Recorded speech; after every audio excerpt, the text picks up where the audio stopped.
मिलकर अरविंद केजरीवाल की जिंदगी के साथ खिलवाड़ कर रहे हैं। किस तरह से जेल में उनको मारने की साजिश रची जा रही है, आज एक एक करके बिंदुवार आपको वो सारी बातें बताऊंगा। और आज कोई भी बात प्रमाण और तथ्य के परे नहीं, बल्कि सबूतों के साथ जो कागजात जेल की अथॉरिटीज ने कानूनी रूप से उपलब्ध कराए हैं अरविंद केजरीवाल जी के वकील को, उन कागजातों के आधार पर आपसे बात करेंगे। और यह मेडिकल रिपोर्ट बताने के लिए काफी है कि अरविंद केजरीवाल के साथ कोई भी अनहोनी घटना किसी भी दिन जेल के अंदर घटित हो सकती है।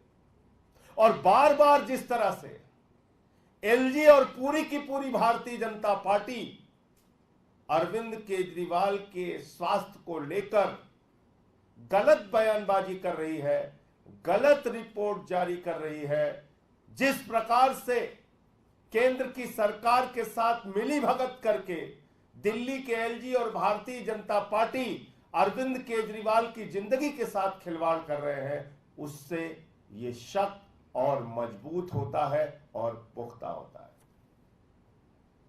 आपको याद होगा पहले इन लोगों ने क्या कहा, अरविंद केजरीवाल ज्यादा खा रहे हैं, पूड़ी खा रहे हैं, मिठाई खा रहे हैं, अपनी कैलोरी बढ़ा रहे हैं, अपना शुगर बढ़ा रहे हैं,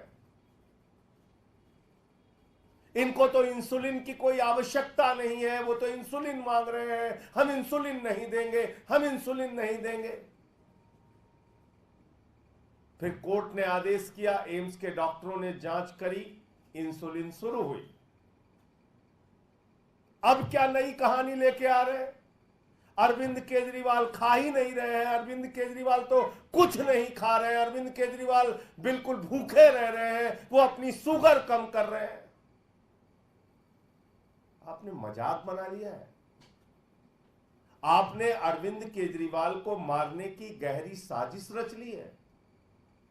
कभी कहते हो मिठाई खा लिया, शुगर बढ़ा लिया, कभी कहते हो शुगर घटा लिया, और वो भी रात के समय 50 से कम। अपनी जिंदगी को खुद से मारने के लिए कोई आदमी ऐसे प्रयास करेगा? इसीलिए मैं बार बार दोहरा रहा हूं, भारतीय जनता पार्टी अरविंद केजरीवाल के जीवन के साथ खिलवाड़ कर रही है, उनको मारने की गहरी साजिश। पहली एक रिपोर्ट आती है जिसमें कहा जाता है अरविंद केजरीवाल को डायबिटीज, वेट लॉस, वीकनेस, हाइपोग्लिसीमिया, इसकी शिकायत है। यह पहली रिपोर्ट आती है।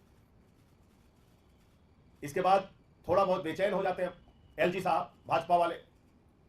फिर वो एक झूठी कहानी रचते हैं, एक फर्जी रिपोर्ट, फर्जी उनके शब्दों में, लेकिन इसमें फिर भी कुछ हकीकत लिख दी गई। उनके शब्दों में कहा गया कि अरविंद केजरीवाल ठीक है, देखो ये रिपोर्ट आ गई, देखो ये रिपोर्ट आ गई। ये दूसरी रिपोर्ट आती है, ये मीडिया में जानबूझकर लीक की जाती है एलजी के ऑफिस के द्वारा, लेकिन इस रिपोर्ट में भी लिखा हुआ है उनका वजन लगातार घट रहा है। एम्स के डॉक्टरों के पैनल ने उनको देखा है, इसमें लिखा हुआ है कि उनको हाइपोग्लिसीमिया की शिकायत है। और तब आपको याद होगा कि मैंने कहा था कि 5 बार के करीब उनका शुगर लेवल रात में 50 से नीचे आया,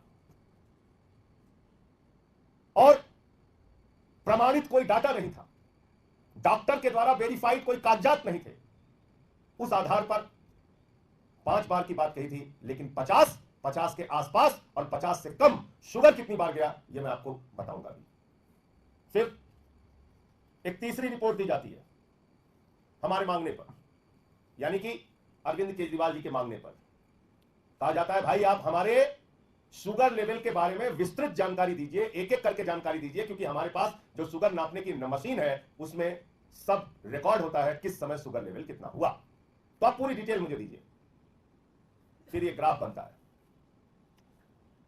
ये ग्राफ बनता है, ये सारे ग्राफ आपको अवेलेबल करा दूंगा, अभी ये उपलब्ध करा दूंगा। ये ग्राफ बनते हैं और इसको डॉक्टर के द्वारा प्रमाणित किया जाता है, ये प्रमाणित किया जाता है साइन करके। अब ये क्या है, ध्यान से सुनिएगा। अरविंद केजरीवाल का शुगर लेवल, और याद रखिएगा शुगर लेवल अगर 80 से 70 से कम हो जाए तो कोई भी व्यक्ति खतरनाक अवस्था में जा सकता है, उसके साथ कोई भी घटना घटित हो सकती है, और 50 से और 50 के नीचे तो कोई व्यक्ति कोमा में जा सकता है, उसकी जान जा सकती है। अब मैं आपको बता रहा हूं, ये वो तारीखें हैं जिन तारीखों पर अरविंद केजरीवाल का शुगर लेवल 50 उसके आसपास और 50 से कम रहा। 3 जून को रात में 3 बजे, 4 जून को रात में 2:30 बजे, 6 जून को रात में 12 बजे, 7 जून को रात में 3 बजे, 8 जून को रात में 2:30 बजे, और दिन में 1 बजे, 9 जून को रात में शाम को 6 बजे, 10 जून को दिन में 1 बजे और रात में 1 बजे, 11 जून को रात में 1 बजे, 15 जून को रात में 1 बजे, 16 जून को रात में 3 बजे, 17 जून को दिन में 1 बजे, 18 जून को रात में 3 बजे, 19 जून को रात में 12 बजे और सुबह 6 बजे, 20 जून को सुबह 5 बजे, 21 जून को रात में 3 बजे, 22 जून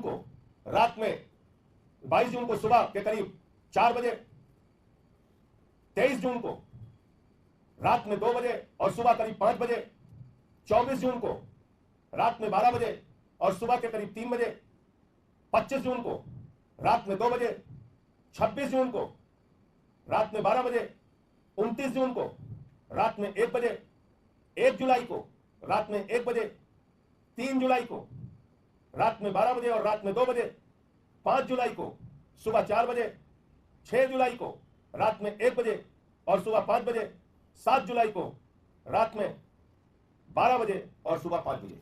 और ये मैं इस ग्राफ और इस डाटा के आधार पर, इस रिपोर्ट के आधार पर कह रहा हूं जो जेल के डॉक्टरों के द्वारा उनके वकील को उपलब्ध कराई गई है, और जिसमें पूरी रीडिंग है कि कब उनका शुगर लेवल 50 के आसपास और 50 से कम गया। यह सारी रिपोर्ट है, इसकी कॉपी आपको उपलब्ध करा दी जाएगी। मैं ये पूछना चाहता हूं कि बार बार अरविंद केजरीवाल के सेहत को लेकर, उनके स्वास्थ्य को लेकर झूठी खबरें एलजी क्यों प्रचारित कर रहे हैं?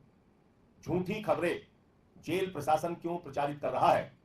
अगर कोई अनहोनी घटना हो गई और इस आधार पर भी कि वो झूठ बोल रहे हैं, यह हत्या के प्रयास का मामला हो सकता है। हम वकीलों से सलाह भी ले रहे हैं कि इस साजिश में जो लोग शामिल हैं उनके विरुद्ध हत्या के प्रयास का मुकदमा दर्ज किया जाए, क्योंकि यह हत्या का प्रयास है। अगर किसी के मेडिकल रिपोर्ट के बारे में आप गलत जानकारी देते हैं तो यह हत्या का प्रयास है, यानी कि जानबूझकर आप अरविंद केजरीवाल का जीवन लेना चाहते हैं, उनकी जिंदगी के साथ खिलवाड़ करना चाहते हैं। ये तो सारी रिपोर्ट है। कभी आप कहते हो ज्यादा खा लिया, शुगर बढ़ा लिया, कभी कहते हो कम खा लिया, शुगर घटा लिया। आपने तमाशा बना रखा है। अरे कोई व्यक्ति क्या अपना शुगर लेवल 50 से नीचे जाएगा कि हम अपनी जान खुद से ले लें? कैसी बातें करते हो एलजी साहब? आपके घर में भी शुगर के मरीज होंगे, नहीं होंगे तो रिश्तेदारी में होंगे, नहीं होंगे तो आपके कार्यालय में होंगे। जरा उनसे पूछना कि 50 से नीचे शुगर लेवल करने पर किसी आदमी की जिंदगी जा सकती है, कोमा में जा सकता है, उसका जीवन जा सकता है। ऐसा कोई आदमी खुद से करेगा क्या? तमाशा बना रखा है। इसीलिए मैं कहता हूं और बार बार दोहरा रहा हूं, केंद्र सरकार और भारत के प्रधानमंत्री की मिलीभगत पर जेल प्रशासन, एलजी का कार्यालय और पूरी की पूरी भारतीय जनता पार्टी मिलकर अरविंद केजरीवाल को मारने की साजिश रच रही है। और यही कारण है कि जब उनको लोअर कोर्ट से जमानत मिल गई तो बिना आदेश के कॉपी के ईडी ने हाई कोर्ट से स्टे ले लिया और उसके बाद उनको सीबीआई का फर्जी मुकदमा बनाकर उनको जेल में रखा गया। क्यों जेल में रखा गया सीबीआई का फर्जी मुकदमा बनाकर? इसलिए कि अरविंद केजरीवाल के जीवन के साथ खिलवाड़ करना है, इसलिए कि उनको मारने की गहरी साजिश रचनी है। इसलिए किया गया क्योंकि जब वो जेल में ज्यादा से ज्यादा दिन तक रहेंगे तो उनको ऐसे ही उनके स्वास्थ्य के साथ खिलवाड़ किया जा सकता है। ये साफ तौर पर दिख रहा है। ईडी कोर्ट से जमानत मिल गई, सुप्रीम कोर्ट से जमानत मिल गई, नया बेबुनियाद फर्जी मुकदमा बना के, मुलजिमों को गवाह बनाकर, सीबीआई का नया मुकदमा लिखकर अरविंद केजरीवाल को जेल में रखने के मकसद से वो मुकदमा बनाकर उनको जेल में डाल दिया गया। और बढ़ा दिया गया जेल का रहने का समय, इसलिए कि उनकी जिंदगी से खिलवाड़ किया जा सके। ये सारी रिपोर्ट चिल्ला चिल्ला कर ये बात कह रही है, ये सारी रिपोर्ट्स। तो मुझे इतनी बात कहनी थी। आपका कोई प्रश्न हो तो आप पूछ सकते हैं।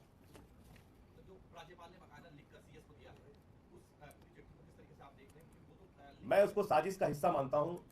आप खुद से सोचिए कि जो एलजी, जो चीफ सेक्रेटरी, जो जेल प्रशासन पहले ये कहानियां गढ़ता था कि अरविंद केजरीवाल अपना शुगर लेवल पूरी खा लिए तो बढ़ गया, आलू खा लिए तो बढ़ गया, वही जेल प्रशासन जब हकीकत, और उस समय इंसुलिन नहीं दी जाती थी। अरविंद केजरीवाल कहते थे कि हमारी शुगर लेवल बढ़ रही है, हम लोग बार बार कहते थे कि भाई इनको इंसुलिन की आवश्यकता है, इंसुलिन नहीं दी जा रही थी। आपको याद होगा, उसके लिए भी लंबी लड़ाई लड़नी पड़ी।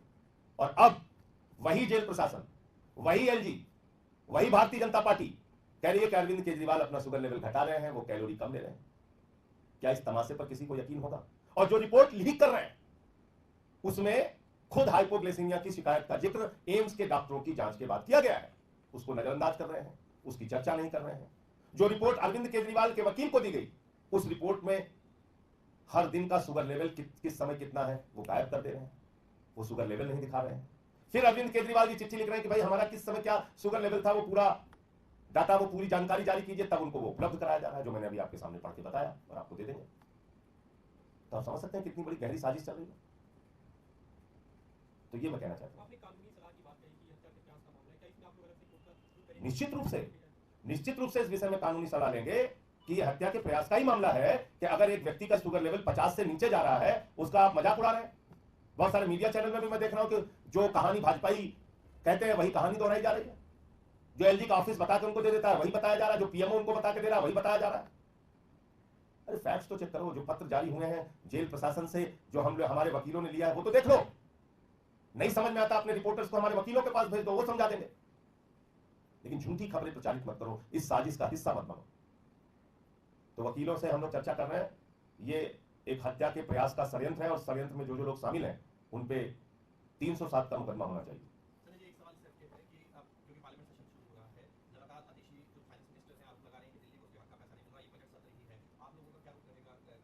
देखिए, पिछले 9-10 साल से हमें 325 करोड़ रुपए दिया जाता है, जबकि दिल्ली जीएसटी के मामले में, टैक्स देने के मामले में अग्रणी राज्यों में, देश के अग्रणी राज्यों में 1 नंबर पर है। 2-3 राज्य हैं प्रमुख रूप से जिसमें दिल्ली शामिल है, और दिल्ली को आप बदले में 325 करोड़ रुपए देते हैं। कारण क्या है कि आम आदमी पार्टी की सरकार है। आपको दिल्ली के लोगों का हक मारना है, तो निश्चित रूप से ये मुद्दा सदन जब चलेगा तो उसको उठाएंगे। और भी बहुत सारे मुद्दे हैं। नेम प्लेट लगवाए जा रहे हैं। ये नेम प्लेट क्यों लगवाया जा रहा है? ये नेम प्लेट दलितों, पिछड़ों, आदिवासियों और अल्पसंख्यकों के प्रति भारतीय जनता पार्टी की दुर्भावना का अभियान है।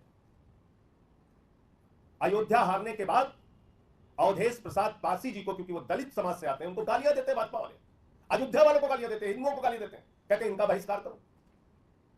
अभी ये कांवड़ यात्रा निकल रही है, अगर कोई वाल्मीकि ढाबा खोल के बैठेगा उसके यहां कौन खाएगा? कोई भाजपाई जाएगा वहां खाने के लिए? कोई निषाद टी स्टॉल होगी, चाय पीने नहीं जाओगे आप? तो ये दलितों, पिछड़ों, आदिवासियों और अल्पसंख्यकों का रोजगार बंद करने का अभियान है। क्योंकि आप जानते हैं छुआछूत पे भाजपाइयों का यकीन है। बीजेपी का नेता आदिवासी युवक के सिर पे पेशाब करता है, पूरी दुनिया ने देखा। गुजरात के अंदर एक दलित बच्चे का अंगूठा काट लिया क्योंकि उसने गेंद छूली, पूरी दुनिया ने देखा। हाथरस कांड पूरी दुनिया ने देखा। एक सीआरपीएफ के जवान को बुलंदशहर में घोड़ी पर नहीं बैठने दिया गया क्योंकि वो दलित समाज से था। भाजपाइयों के नस नस में नफरत भरी हुई है। दलितों को अपने बगल नहीं बिठाना चाहते। और ये कोई मैं हवा में बात नहीं कर रहा हूं, उसका सबसे बड़ा उदाहरण यह है कि प्रभु श्री राम के मंदिर के शिलान्यास में तत्कालीन राष्ट्रपति श्री रामनाथ कोविंद जी को नहीं बुलाया गया। नहीं बुलाया गया उनको। क्यों? क्योंकि वो दलित समाज से थे। मंदिर के उद्घाटन में मौजूदा राष्ट्रपति महामहिम श्रीमती द्रौपदी मुर्मू जी को नहीं बुलाया गया। क्यों? क्योंकि वो आदिवासी समाज से थी। ये दुर्भावना है, इनके मन मन में, नस नस में भरी है। उत्तर प्रदेश में हार गए 43 सीट। अब दलितों का रोजगार बंद करना है, पिछड़ों का रोजगार बंद करना है, अल्पसंख्यकों का रोजगार बंद करना है, मुसलमानों का रोजगार बंद करना है। अरे भाई, जो डीजे में तेल लगता है वो भी तो खाड़ी देशों से, मुस्लिम देशों से आ रहा है। झंडे बनाने के काम से लेकर तमाम कामों में मुस्लिम समाज के लोग काम कर रहे हैं। बनारस में जो कारीगर बनारसी साड़ी बनाने से लेकर तमाम देवी देवताओं के लिए वस्त्र बनाते हैं, वो मुस्लिम समाज के लोग हैं। मिली जुली संस्कृति में हम रहते हैं। आप बताइए, कोई जाटव ढाबा खोल के बैठ जाएगा, कोई वाल्मीकि ढाबा खोल के बैठ जाएगा, एक भाजपाई जाएगा क्या उनके यहां खाने के लिए? आप बताइए मुझे। ये तो नफरत करते हैं दलितों से। इनको तो मन में घृणा है, तो आरक्षण खत्म करें। तो मनुस्मृति पढ़ा रहे हैं, दिल्ली विश्वविद्यालय में मनुस्मृति पढ़ा रहे हैं वाजपेयी। कह रहे दलितों के कान में श्लोक पढ़ने पर पारा डाल दिया जाएगा, वो पढ़ाई अब कराई जाएगी दिल्ली विश्वविद्यालय में। तो जिस पार्टी के मन में इतनी नफरत भरी है दलितों के लिए, वो पार्टी जानबूझकर ये नेम प्लेट का अभियान चला रही है, जिससे दलितों, पिछड़ों, आदिवासियों और अल्पसंख्यकों का रोजगार पूरे देश में खत्म किया जा सके, प्रभावित किया जा सके, उनको भूख की कगार पर पहुंचा। क्योंकि इनको तो दोस्ती करनी है अपने दोस्त अडानी से, पूरा देश तो उसके ऊपर लुटाना है। तो कैसे चाहेंगे कि दलित कोई ढाबा चला ले? कैसे चाहेंगे कि वाल्मीकि की दुकान चलने लगे? इनको माल भरना है अडानी का? ये सवाल है।